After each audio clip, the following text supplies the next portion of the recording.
The Wisdom of Letting Go, a monk's reflection on life after 70.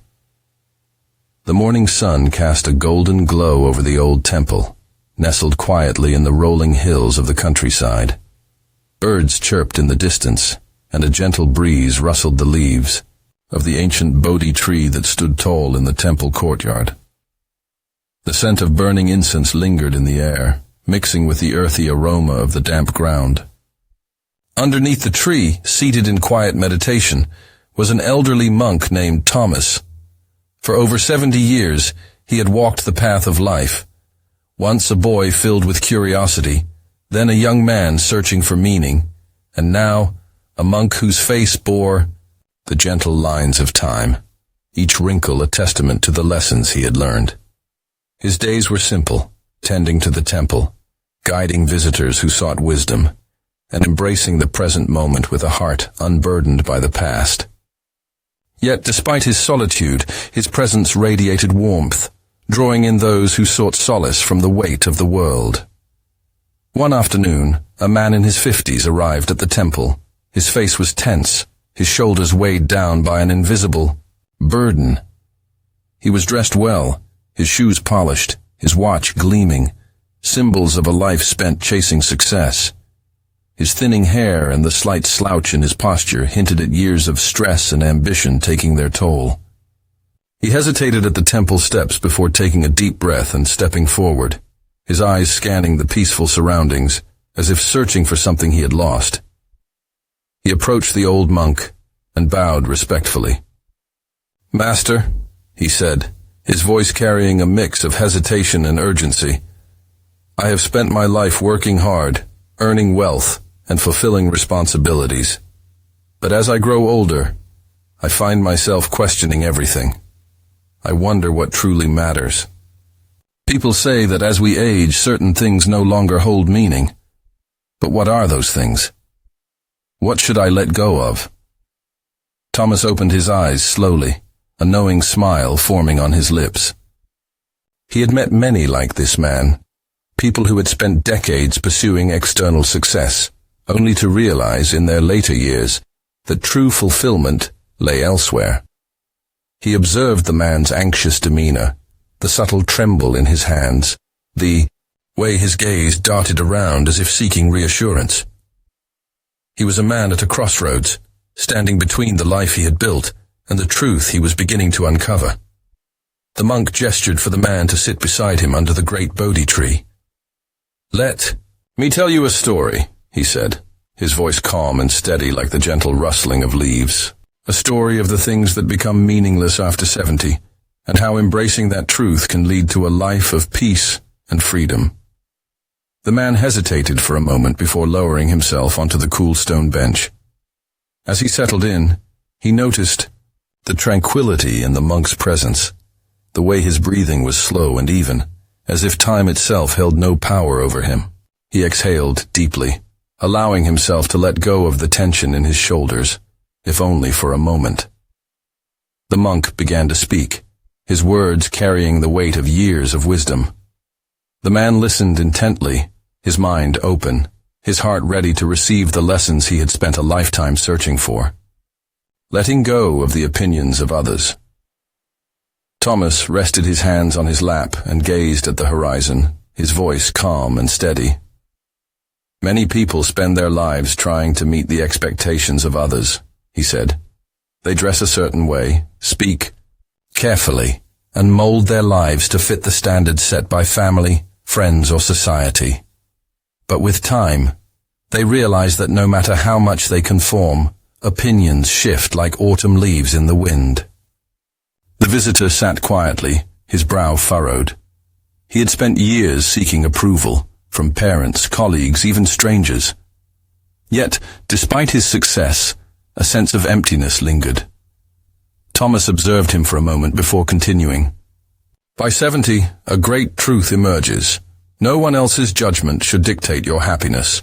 Those who once praised you may forget you, and those who criticized you will soon find another target. The weight of their opinions is only as heavy as you allow it to be." The man sighed. "But how do I unlearn a lifetime of seeking validation?" Thomas smiled gently. Start by asking yourself a simple question. Does this bring me peace? Now, when you notice yourself making choices out of fear or the need for approval, pause. Redirect your focus inward. True freedom is found in living authentically, without the burden of constant validation. The monk leaned forward slightly, his eyes warm with understanding. There was once a man who carried a heavy sack of stones wherever he went, he said. Each stone represented someone's opinion, his father's expectations, his friend's judgments, society's demands. He had spent his whole life collecting them, believing they were important. But one day, he grew tired. He opened the sack and began throwing the stones away one by one. With each stone gone, he felt lighter, freer. And finally, when the sack was empty, he realized he had been carrying an unnecessary burden all along. The visitor remained silent, contemplating the story. So, you're saying I need to empty my sack? He asked, a small smile appearing on his lips. Thomas nodded. Exactly. Letting go doesn't mean disregarding others completely. It means choosing whose opinions truly matter to you and discarding the rest. At the end of your journey, the only voice that should guide you is your own. The visitor took a deep breath. He felt a shift within, as if a heavy chain had loosened. He looked at Thomas, gratitude filling his eyes. Perhaps for the first time he was beginning to understand. Peace comes not from chasing the approval of others, but from embracing oneself without fear. Releasing the weight of material possessions, Thomas gently placed a small clay cup in front of the visitor. Look at this cup, he said. It is simple, unadorned, yet it serves its purpose. If it were to break today, would it change the essence of who I am? The visitor studied the cup, then shook his head. No, master, it would not. Thomas nodded. And yet, many people spend their lives accumulating more than they need, believing that their possessions define their worth. They fill their homes with treasures, their closets with clothes, and their minds with worries about keeping it all safe.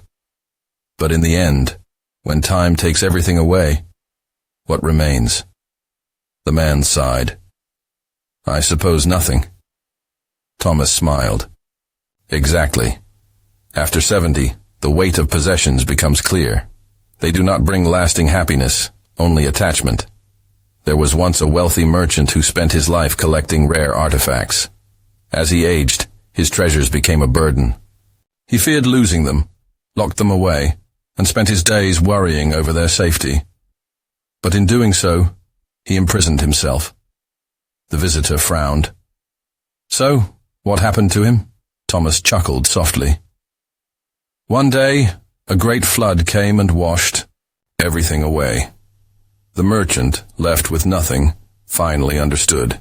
He had spent his life guarding objects that had no real value. Only then did he find freedom. The visitor stared at the clay cup, lost in thought. So to be free, I must let go of what I own? Thomas shook his head. Not necessarily. True freedom lies in changing your relationship with what you own. Keep what serves you. Release what burdens you. Understand that nothing truly belongs to us. Possessions are meant to be used, not worshipped. The visitor exhaled slowly, as if shedding an unseen weight. Perhaps, he thought, he was beginning to understand, releasing social obligations that no longer bring joy. The afternoon sun cast long shadows across the temple courtyard. Thomas noticed the visitor's thoughtful expression. There is something else that weighs heavily on people as they age, he said.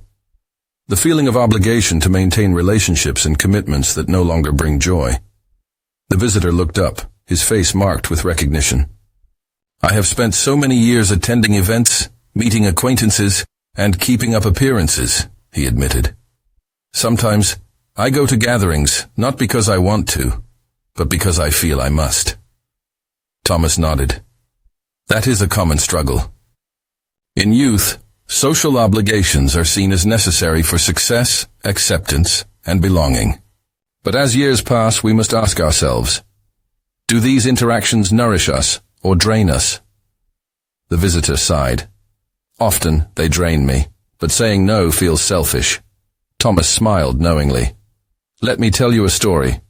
There was once a man who collected rare birds. At first he loved them, their colors, their songs, their company. But as his collection grew, tending to them became a burden. Feeding them, cleaning their cages, ensuring their safety. It consumed his days. One morning he realized that he no longer delighted in their presence. So, with a deep breath, he opened the cages and set them free. Some flew away instantly, others lingered, uncertain. But in the end, both the birds and the man found relief. The visitor pondered the story. So, you're saying that just because something once brought joy doesn't mean it always will? Exactly, Thomas said. Relationships and commitments should bring peace, not exhaustion. It is not selfish to prioritize what truly fulfills you. After 70, time is too precious to be spent out of guilt or obligation. Choose where to give your energy wisely. The visitor sat back, feeling lighter. He had spent years trying to keep everyone happy. Perhaps it was time to free himself, just as the man had freed his birds. Letting go of society's standards of beauty as the temple bells chimed softly in the distance. Thomas observed the visitor staring at his own reflection in a small pool of water near the courtyard.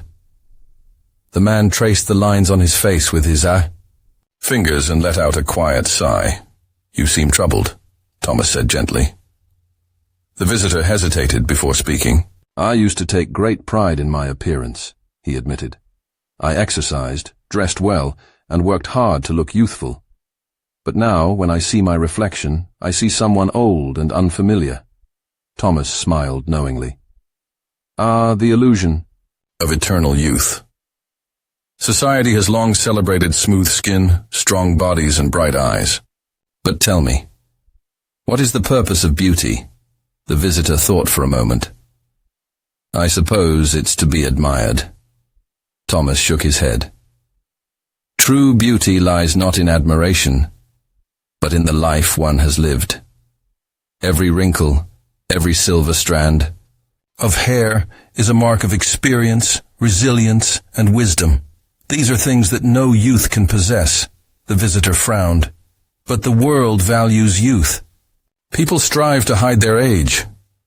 Thomas picked up a fallen leaf, golden and crisp. In spring, this leaf was green and full of life. Now it has aged, its colors deepened, its purpose fulfilled. Does that make it any less beautiful? The visitor studied the leaf and nodded slowly. No, I suppose it does not. Thomas continued. Beauty is not about erasing time. It is about embracing it. After 70, one should wear their years with pride, not shame.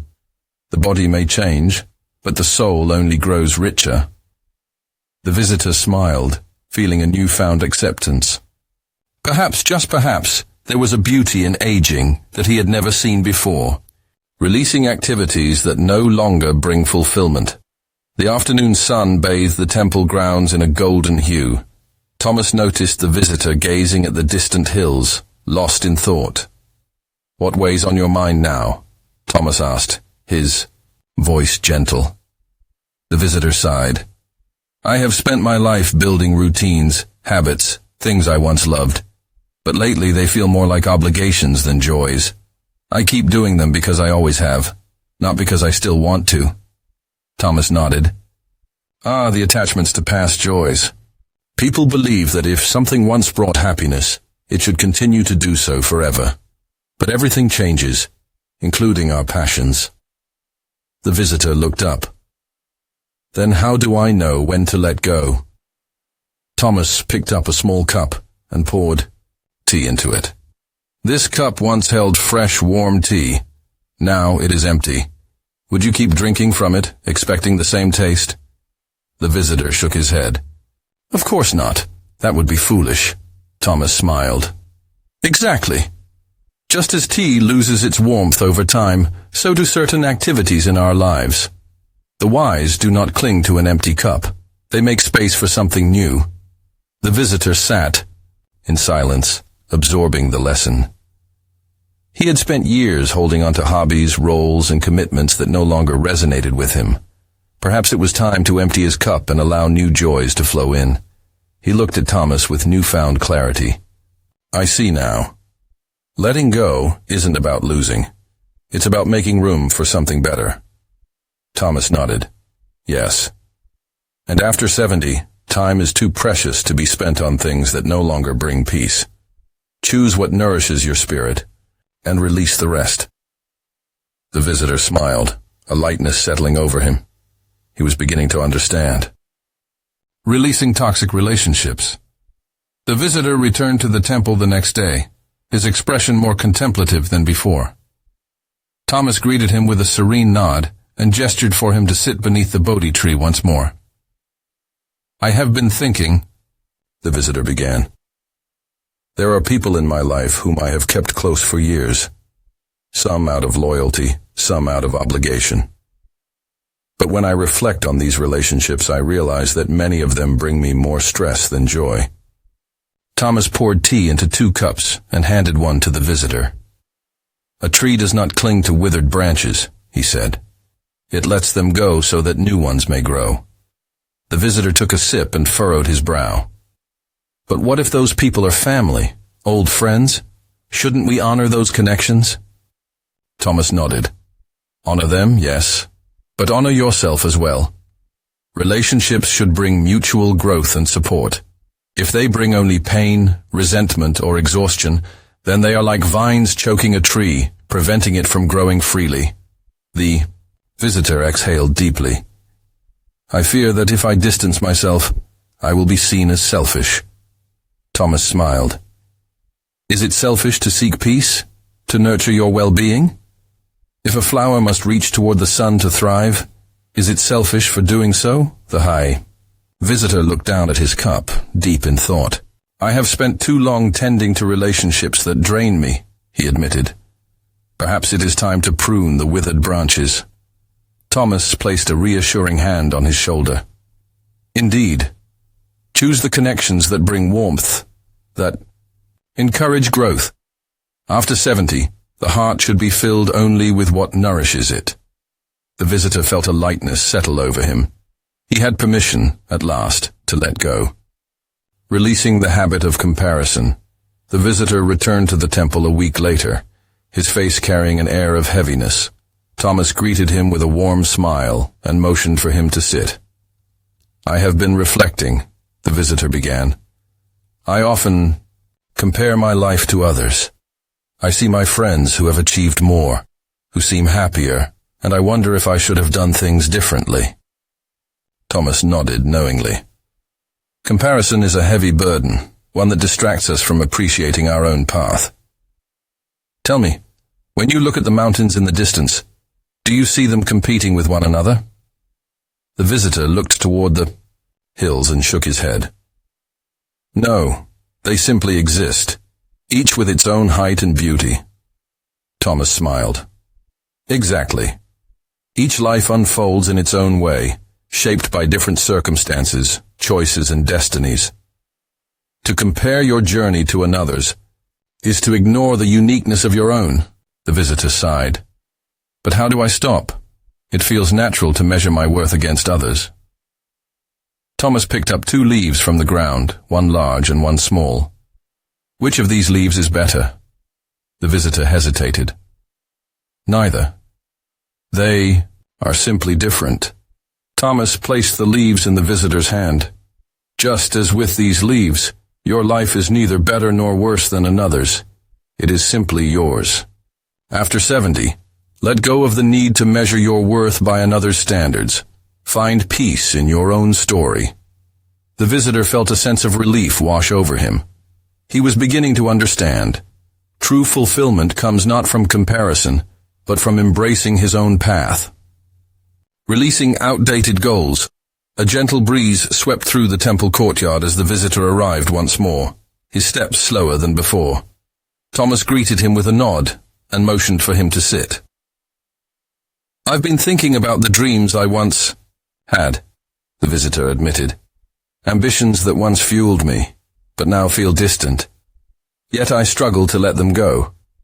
Thomas poured tea into the visitor's cup and smiled. "Many carry the weight of old goals, even when they no longer serve them. But tell me, would you continue tending to a plant that has already withered?" The visitor frowned. "No, that would be pointless." Thomas nodded. "Exactly. In our youth, we set goals based on who we were at the time. But as we grow, we change. What once felt essential may no longer align with who we are today." The visitor sighed. "But isn't it giving up?" Thomas shook his head. "It is not giving up. It is evolving. A traveler does not carry every stone they find along the journey, only those that still have meaning. After 70, we must ask ourselves, are we holding on to dreams that still nourish us, or are we clinging to them out of habit?" The visitor sat in quiet reflection. He realized that some of his old ambitions were like dried leaves, no longer connected to the tree of his present self. Perhaps it was time to release them and make space for new possibilities. He looked at Thomas with a newfound sense of clarity. "So I must choose the dreams that still resonate with me and release the rest." Thomas smiled. "Yes, the past has shaped you, but it does not have to define you. Letting go of outdated goals is not a loss, it is freedom. Letting go of guilt for prioritizing your own happiness." The visitor returned to the temple once more, his face a mixture of contemplation and hesitation. Thomas observed him with quiet understanding. "You carry a different weight today," the monk said gently. "What troubles you?" The visitor sighed, lowering himself onto the stone bench. "All my life, I have cared for others. My family, my friends, my community. I have given so much of myself that now, when I think of doing something purely for my own happiness, I feel guilty." Thomas nodded knowingly. Many people live their lives devoted to others, believing that their own joy must always come second. "But tell me, if you pour from an empty cup, what is left to give?" The visitor furrowed his brow. "Nothing," Thomas smiled. "Exactly. A life of service is noble, but true generosity must include oneself. After 70, you must understand that prioritizing your own peace and happiness is not selfish. It is necessary." The visitor remained quiet, deep in thought.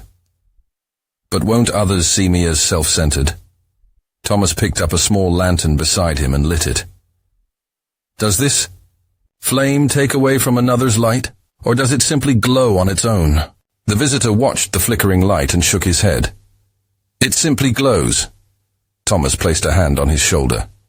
"Your happiness does not diminish the happiness of others. It only brightens the world around you. Let go of guilt, and embrace the joy you have rightfully earned." For the first time, the visitor felt a sense of relief settle over him. Perhaps at last, he was ready to live for himself, too. Embracing the freedom of letting go as the final rays of the sun dipped below the horizon, the visitor sat beside Thomas once more, feeling a newfound lightness in his heart.